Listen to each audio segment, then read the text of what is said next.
for the most part, don't have a clue. They don't want one or need one either. They're happy. They think they have a good bead on things. Well, why the big secret? People are smart. They can handle it. A person is smart. People are dumb, panicky, dangerous animals, and you know it. 1,500 years ago, everybody knew the Earth was the center of the universe. 500 years ago, everybody knew the Earth was flat. And 15 minutes ago, you knew that people were alone on this planet. Imagine what you know tomorrow. We don't have time for a meeting of the Flat Earth Society. A group of social criminals, these people in the space program. Nassholes, I call them. And some of those people actually still believe the Earth is flat. So if a few of them want to believe that we didn't go to the moon, let them. It's not an issue that comes up in my presentation. I mean, the Earth being flat, that's clearly ridiculous. Though I've actually been contacted by some flat earthers saying I'm covering up the fact that it's some Atlantean conspiracy.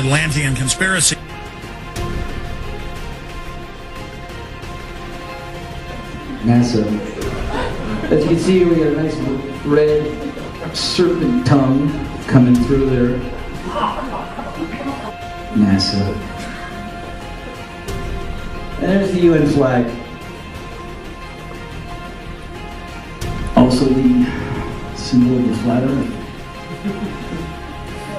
Oh, of course, if I say flat Earth, then I gotta be an idiot, right? That's what they told you, right? It's a ball. There's no Antarctica in this.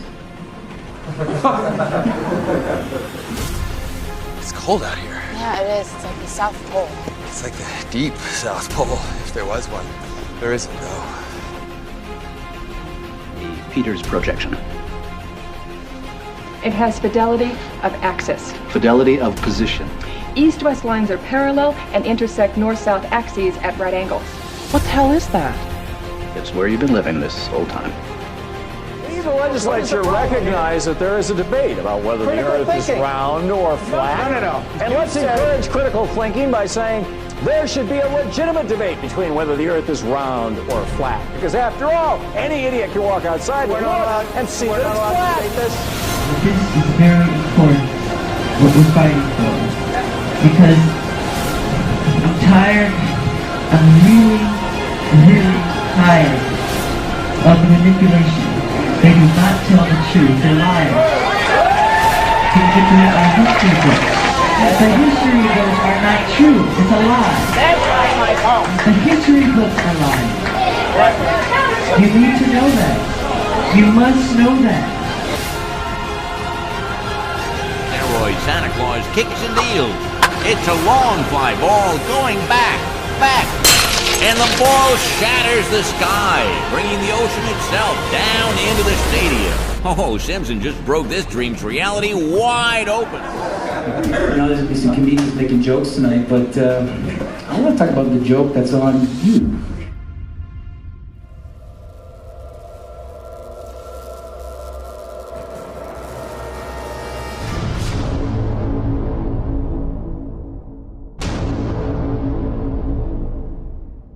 The German cartographer, Mercator, originally designed this map in 1569 as a navigational tool for European sailors.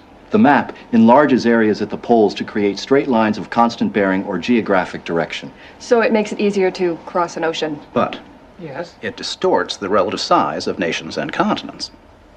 Are you saying the map is wrong? Oh dear, yes. Look at Greenland. Okay. Now look at Africa. Okay. The two land masses appear to be roughly the same size. Yes. Would it blow your mind if I told you that Africa is in reality 14 times larger? Yes.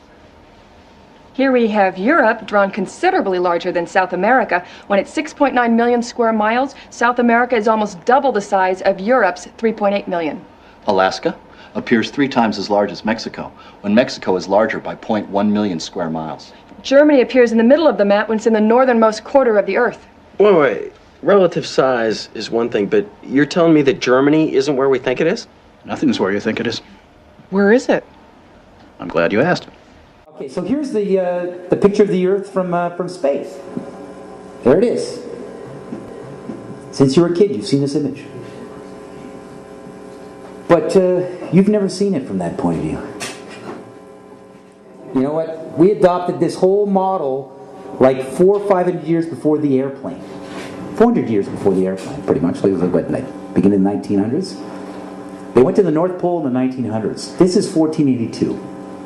Nobody went to the top of the globe, to the bottom, or flew up, or built a skyscraper until...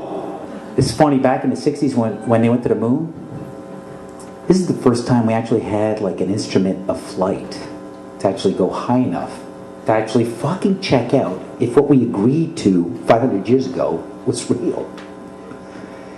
So if they were wrong after 500 years, the question is, would they tell you? 1969, first lunar mission to the moon. You know, the first lunar mission to the moon wasn't so much about going to the moon. It was about having an event so you can go high enough to take a picture after 500 years to prove it was a ball.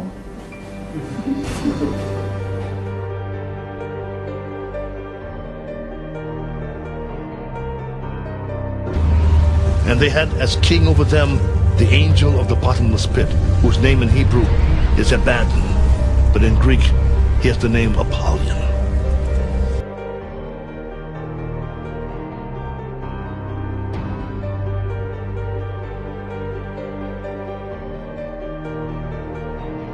Mr. Armstrong, Bart Sibrel, ABC Digital. Wanted to give you the opportunity to swear on the Bible that you walked on the moon. The two most watched televised events in history: the moon landing and the towers falling.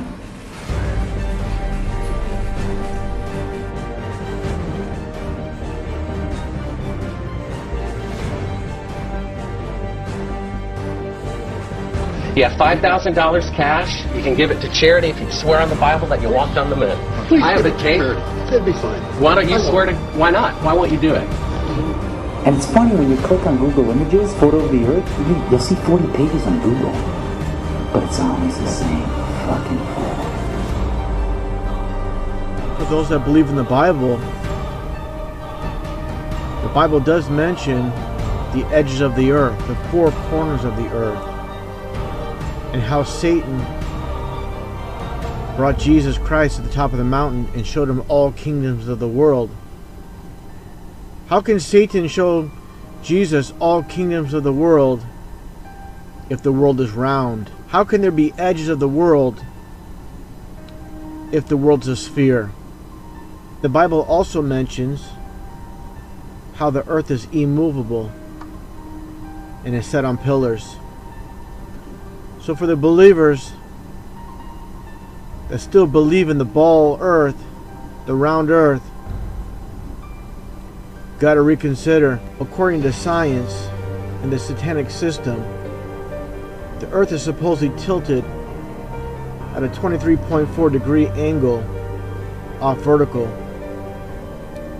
and that leaves you at 66.6 degrees off horizontal. Now, what are the chances of that?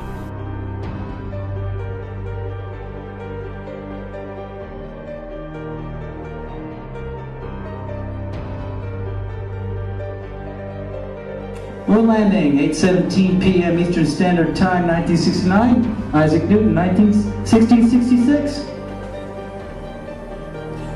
666-999-66. Most people saw the lunar landing and they swear on it because they heard it on the radio. CBS put up screens all over in Central Park, along with NBC, you know, so they could work with groupthink dynamics. Reality is reinforced by group dynamics. Witnessing it. The zero-G illusion, also, that you see astronauts, they look like they're floating or flying in space. It's achieved through 3 different ways.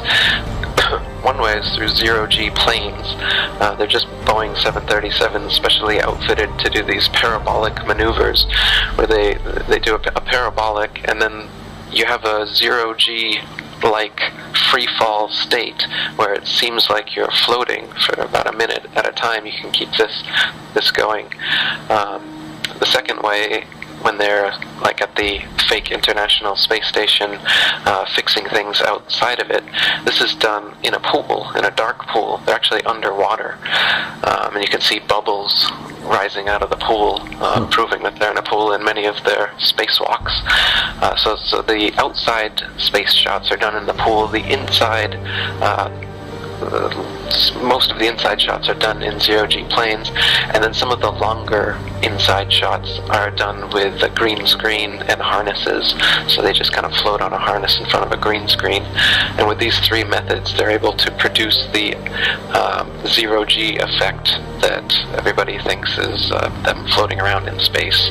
But in reality, anything that goes up comes right back down. There is no point where you can just go up, up, up, and then, oh, I'm floating now, and I get to float through infinite space now forever. That's the illusion. That doesn't happen. You will always come back to the Earth. You'll always fall right back down. No matter how high you go up?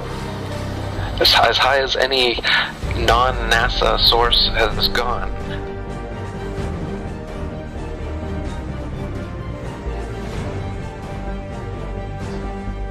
Jesus, you think he knows?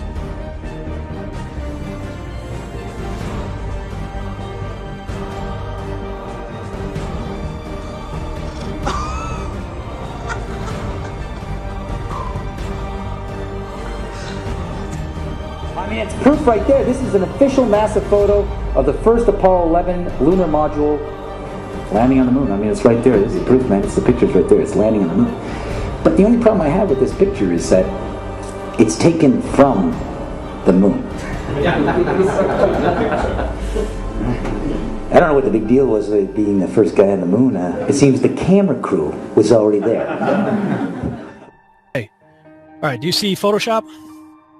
Yes. Yeah. Okay. And if those of you who think this technical difficulty was planned and think I'm scamming you, go do it for yourself. I'm going to zoom in on the Earth in Photoshop. You see the Earth? Yep. Okay, I'm going to go to Image, Adjust, Levels, and I'm going to bring the levels over here. And I'm going to bring the levels up. Uh-oh. What is that? Oh, wow. Yeah, wow. Why is there a square box around the Earth allegedly taken from the scientists on the moon in Apollo 17? Then you got other pictures like this, the blue marble, right, that come out. Okay, well, there's a big problem with the blue marble, and I'm going to zoom in here and show you what the problem is. These are all composite images where they are really not very good at Photoshop because they're using the Photoshop clone tool to replicate clouds. That's an official photo from NASA. But plus, how many people think that's a photo? But plus, how many people think this is bullshit? Now, a lot of people's first question is going to be, well, where's the edge? And I was surprised to see how easy that is to rectify, but I'm sure you get that a lot. How do you tell people when they come at you with, well, where's the edge? Why aren't people sailing off the edge or whatever? So, in the flat Earth model, the North Pole is in the middle, and the Earth is a disk shape, and the Antarctica is all the way around, holding the oceans in. And so it's a fact, if you're at the North Pole and you go south, no matter which actually, it doesn't matter where you are. If you go south, eventually, you're going to end up in Antarctica. But on the ball model, it's just a little ice continent underneath the ball. Yet in this model, it's all the way around you, holding the oceans in. As for whether there's an edge beyond the Antarctic ice plateau, this wall that holds everything in is about 100 to 200 feet tall, and once you climb up on the ice wall, it's a plateau of snow that just goes on and on and on. And the public and myself are ignorant at the moment as to whether there is an edge at some point, whether there'd be a barrier, a dome, many ancient cultures have said there is, or whether it's an infinite flat plane and it's just snow, ice, wind, and darkness forever. Stop what you're doing and listen. This is not a drill.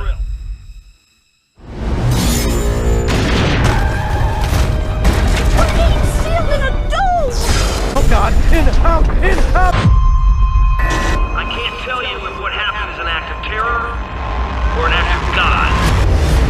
Where the hell did it come from? No idea. You have people trapped in here! On our own. What are you telling us we're trapped like rats?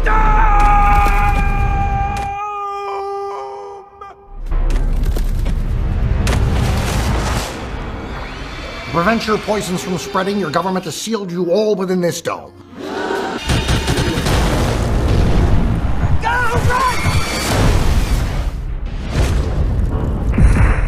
Our best guess puts the dome at 20,000 feet, sir. Did he just call it a dome? You think we might be stuck in here a while? I think that even if what's wrong suddenly becomes right, the Army's just gonna quarantine this place. I want roving death squads around the perimeter 24/7. I want 10,000 tough guys. Let me out! Let me out! What's the most resilient parasite? An idea. A single idea from the human mind can build cities.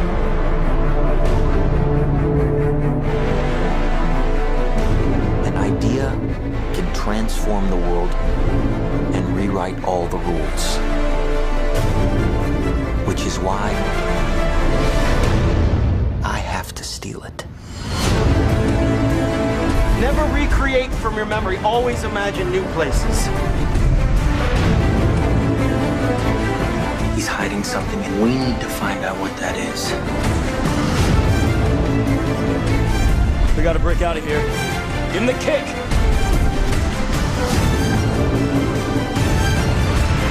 This was not a part of the plan! Wake me up! Wake me up!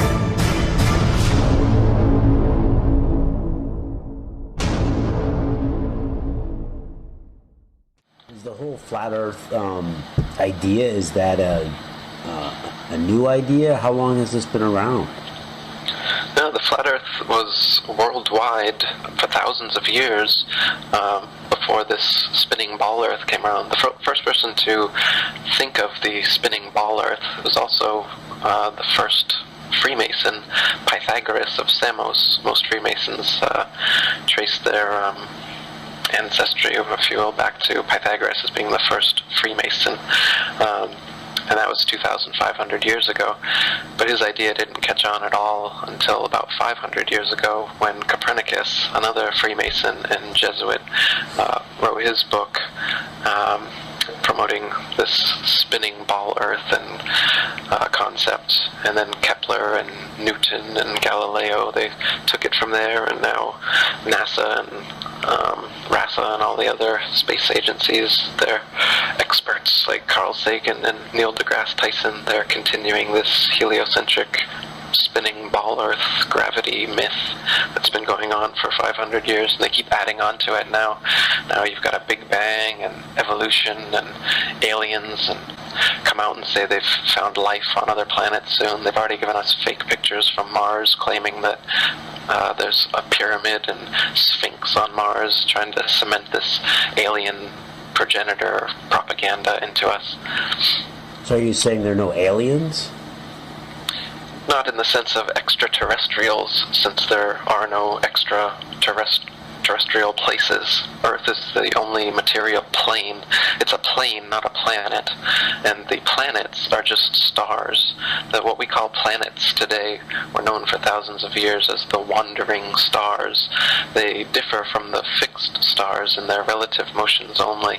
All the fixed stars in the constellations, they're fixed together in their patterns as they revolve around the heavens. But the planets, as they're called now, used to be known as wandering stars because they seem to wander their own unique paths. They just spiral around the sun, and they have kind of a spirograph orbit You can see in one of my videos called The Ancient Flat Earth Beliefs, a model of it to give you an idea. But with the naked eye or with a telescope, you can see for yourself that these so-called planets are just stars. They're just lights in the night sky. They claim that the planets are physical terra firma that you can land on and potentially live on. And they also claim that the stars are distant suns in galaxies trillions of light years away. Now, these light years are things that they've come up with to try and convince you that those lights in the sky aren't as close as they actually are. They want you to think that the nearest star is actually 25 trillion miles away, and the reason they have to say this is because you can prove for yourself in your backyard with a telescope that the Earth is motionless. If we're really spinning around the sun 200 million miles every 6 months, we would be on the other side of the sun, right? So you can, by looking at the parallax change in the stars, see whether that's true. And there's not an inch in parallax change in any of the stars after 6 months of supposed orbital motion around the sun. So if that's the case, it's proof that we haven't moved. See how the moon travels at the same speed and direction as the stars?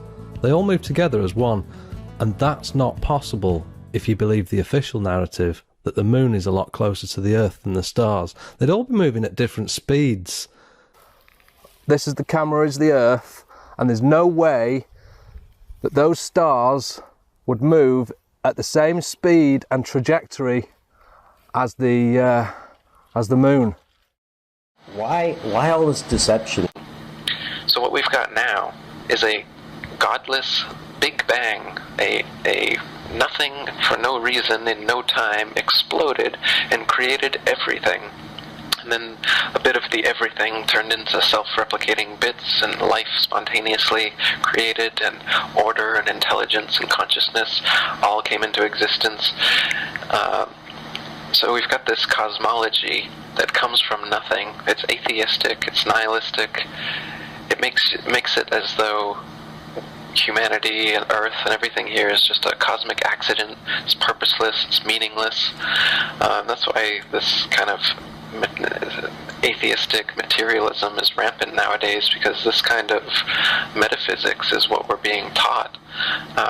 So if we're just in the corner of some galaxy and the fingertip under the dust of the fingertip of the universe, then we don't mean anything. So what it does is it spiritually crushes humanity, so that we just think that me is all that's important, because this life is meaningless, God doesn't exist, we're just a bunch of primordial soup that turned into monkeys, and then monkeys turned into humans. They got us believing just a bunch of nonsense. The overall reason, if you're a psychopath like the people who do control this world all are, then what you want, your ultimate goal is world domination. The best way to achieve world domination is through propaganda and mind control. So the way to mind control someone, if you've got them in a cage since birth, you tell them that the cage is the only thing there is, and everywhere else you can't go. You can't go to the North Pole, and you can't go to the Antarctic without government approval and licensing. They have little tours where you can go and take little photo ops, but you can't go yourself and explore what's actually at the North Pole. Maybe I'm being set up for something. Christoph, why do you think that Truman has never come close to discovering the true nature of his world until now? We accept the reality of the world with which we're presented. It's as simple as that. Get away. See some of the world. Explore. I like to be an explorer, like the great Magellan. Oh, you're too late. There's really nothing left to explore. You want to be an explorer. This'll pass. We all think like this now and then. They're pretending to. Tell me what's happening! You had to shut her down. Thank you for your help. You're welcome, Truman. Locked it every turn. They go around the block. They come back. They go around again. Meryl, you're part of this, aren't you? You are scaring me! You're scaring me, Meryl.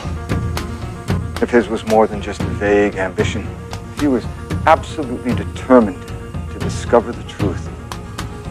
There's no way we could prevent him.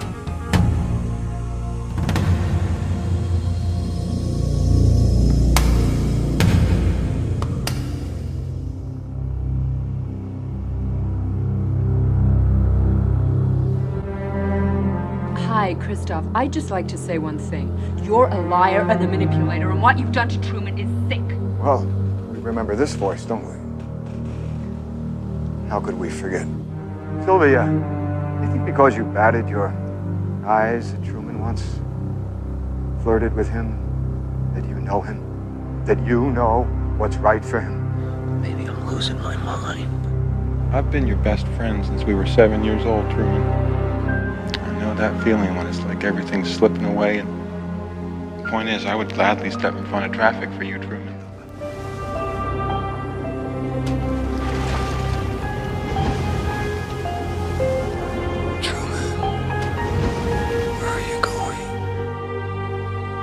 You really think you're in a position to judge him? What right do you have to take a baby and turn his life into some kind of mockery?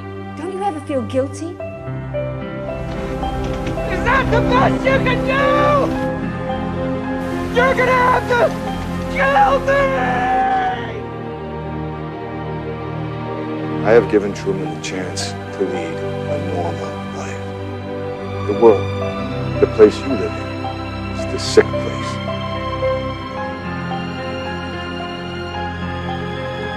Haven is the way the world should be. He's not a performer, he's a prisoner. Look at him, look at what you've done to him.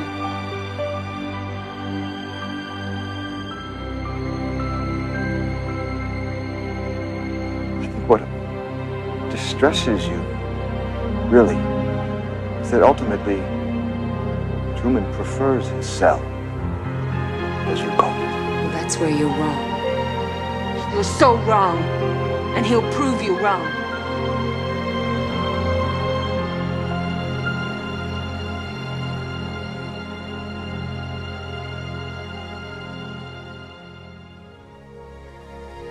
No, I am with you always, even unto the end of the world.